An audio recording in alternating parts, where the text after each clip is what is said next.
Assalamualaikum warahmatullahi wabarakatuh. Halo sahabat inspiratif, apa kabar hari ini? Semoga Anda dalam keadaan sehat dan senantiasa dalam lindungan Allah ya. Nah, berjumpa lagi dengan saya masih dalam topik NLP ya. Kalau beberapa waktu yang lalu saya telah share tentang manfaat NLP bagi anak berkebutuhan khusus, maka di kesempatan yang baik ini saya masih akan melanjutkan share tentang NLP, yaitu manfaat NLP, hipnosis dan hipnotis bagi anak berkebutuhan khusus ya. Mengapa ini penting, teman-teman? Karena banyak ya sahabat-sahabat saya yang bertanya, sebaiknya kalau kita mau belajar NLP dulu atau hipnosis dulu ya. Seperti itu ya. Jadi pastikan Anda saksikan video ini sampai selesai supaya Anda mempunyai konsep ya, mempunyai pemahaman yang sama dengan saya tentang NLP, hipnosis dan hipnotis ini ya.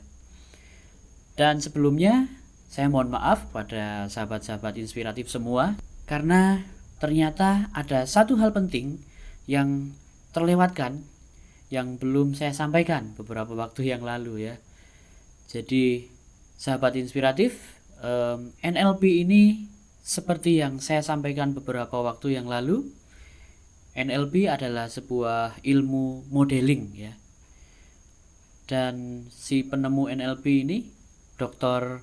Richard Bandler dan Profesor John Grinder, sebelum menjadikan NLP ini sebuah pendekatan yang luar biasa dan banyak digunakan oleh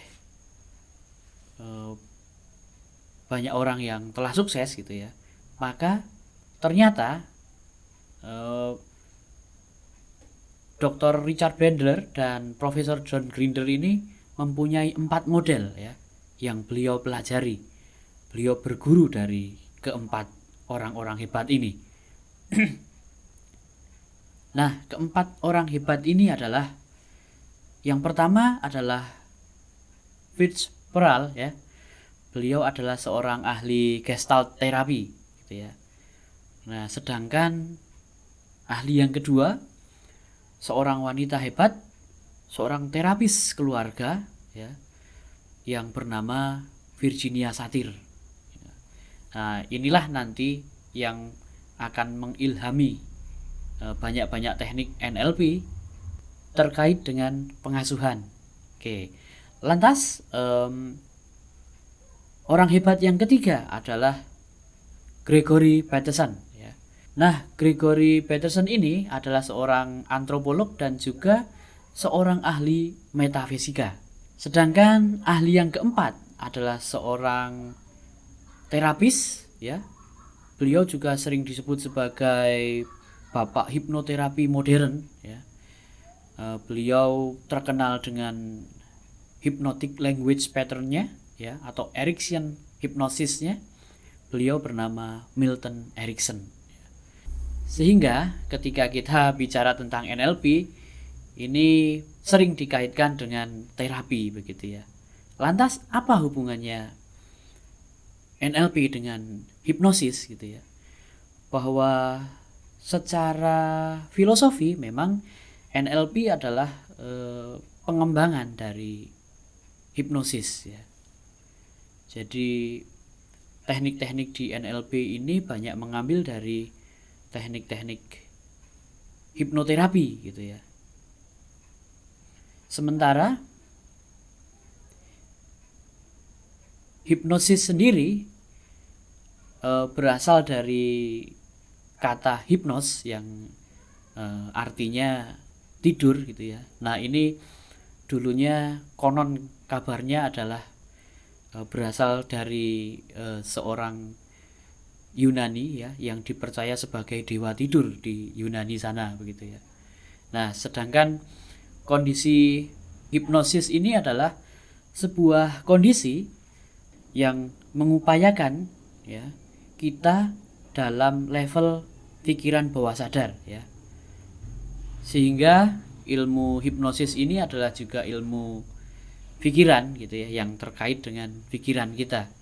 Jadi ada level-level pikiran ya yang sering kita bicarakan dalam hipnosis ini ya. Ada 3 level. Yang pertama adalah pikiran sadar. Ini kondisi beta ya. Seperti saya sedang berbicara ini, saya dalam keadaan sadar atau conscious mind, atau juga sering disebut sebagai para ahli neuroscience menyebutnya sebagai kondisi beta ya. Sedangkan kondisi sadar ini juga ada beberapa wilayah lagi, nanti ada super sadar dan ada hiper sadar gitu ya. Ketika kita sedang keadaan marah gitu ya, marah yang luar biasa, emosi yang luar biasa, atau cemas yang luar biasa gitu ya, ini kita dalam keadaan hiper sadar ya, atau sering juga disebut sebagai kondisi gamma gitu ya. Nah, kondisi yang berikutnya adalah kondisi alfa. Nah, ini kondisi yang ketika kita sudah mulai mengantuk gitu ya. Barangkali Anda ketika mendengarkan pemaparan saya, ini Anda sudah mulai mengantuk gitu ya. Nah, ini adalah mulai kondisi alfa. Berikutnya adalah kondisi theta. Nah, kondisi theta ini adalah kondisi yang banyak yang mengistilahkan sebagai kondisi yang berakal budi gitu ya. Jadi ketika kita sedang dalam keadaan khusyuk, dalam keadaan tenang, dalam keadaan sangat tercerahkan, atau juga dalam keadaan sangat kreatif gitu ya, ini kita sedang berada dalam kondisi alfa theta ya. Dan kondisi yang berikutnya atau yang keempat adalah kondisi delta atau tidak sadar. Ketika Anda sedang tidur pulas ya, nah, ini adalah kondisi tidak sadar. Dan ketika kondisi tidak sadar itulah tubuh kita melakukan refreshing ya, sehingga ketika kita bangun kita menjadi segar kembali gitu ya, bugar kembali. Nah, itulah kondisi hipnosis teman-teman ya. Nah, semoga Anda semakin jelas ya tentang NLP dan hipnosis ini ya. Sehingga jika pada awalnya dulu kondisi hipnosis itu dilakukan untuk terapi, maka seiring berkembangnya waktu, hipnosis ini berkembang ya. Selain untuk terapi juga untuk mengajar ya, untuk melakukan penjualan gitu ya, untuk mempengaruhi klien ya, untuk juga lebih percaya diri gitu ya, dan banyak sekali manfaatnya ya. Nah, waktu itu awal-awalnya dimulai dari hipnoterapi ya. Hipnoterapi berperan ketika untuk melakukan penyembuhan penyakit-penyakit yang bersifat psikosomatis ya, penyakit-penyakit yang berasal dari penyakit psikologis ya, seperti depresi gitu ya, stres gitu ya, lalu fobia gitu ya, kemudian menyembuhkan luka masa lalu gitu ya, memaafkan masa lalu gitu. Disinilah hipnoterapi berperan gitu ya. Nah, lantas NLP sendiri lebih berperan pada ya pengembangannya untuk penjualan, lantas untuk mempengaruhi orang lain, lantas juga untuk berkomunikasi, untuk mengajar gitu ya. Maka ilmu hipnosis ini berkembang ya. Ada hypno-teaching, ada hypno-marketing, ada hypno-selling dan hypno yang lain gitu ya, hypno-writing gitu ya. Nah,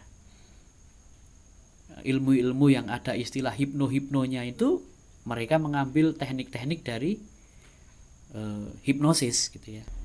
Nah, sementara itu kalau hipnotis lain lagi teman-teman ya. Kalau hipnotis adalah pelakunya ya. Jadi orang yang membimbing klien untuk mencapai kondisi terhipnosis itu disebut sebagai hipnotis ya, profesinya. Seperti saya misalnya, saya pemain keyboard lalu saya disebut sebagai keyboardis gitu ya. Pemain gitar, gitaris gitu ya. Nah, orang yang membimbing kliennya untuk mencapai kondisi terhipnosis ini disebut sebagai hipnotis ya. Kenapa ini saya sampaikan teman-teman? Karena masih banyak orang di luar sana yang beranggapan bahwa hipnotis itu adalah sebuah ilmu yang sebuah ilmu yang melibatkan kuasa gelap gitu ya, sebuah ilmu yang supranatural gitu ya. Sehingga banyak juga orang-orang yang mengira bahwa ilmu hipnosis ini sering digunakan untuk melakukan penipuan ya, melakukan kejahatan gitu ya. Padahal saya telah belajar ilmu hipnosis ini di beberapa guru ya. Saya belajar dari beberapa guru, dari beberapa institusi seperti Akademi Hipnoterapi Indonesia, lalu Indonesian Board of Hypnotherapy, lalu juga Sinergi Lintas Batas gitu ya. Mereka tidak satu pun yang mengajarkan saya untuk melakukan penipuan gitu ya.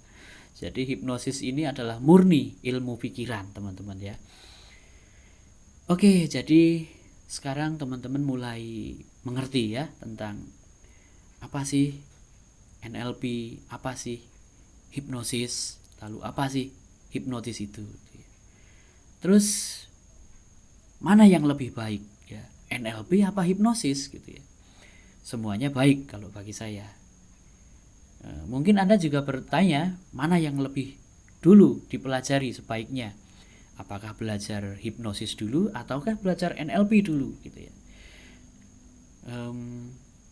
Kalau Anda ingin bisa menyembuhkan luka batin, lalu menyembuhkan trauma, saya sarankan Anda untuk mempelajari hipnosis ya.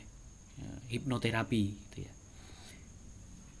Namun kalau Anda ingin belajar tentang bagaimana berkomunikasi ya, komunikasi persuasive communication, ya, saya sarankan Anda untuk belajar NLP gitu ya.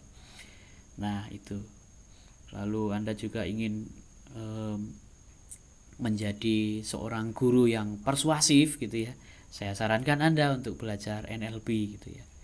Dan saya bersyukur karena saya bisa belajar keduanya secara bersamaan. Nah, sahabat inspiratif, tentu Anda sekarang sudah mengerti ya.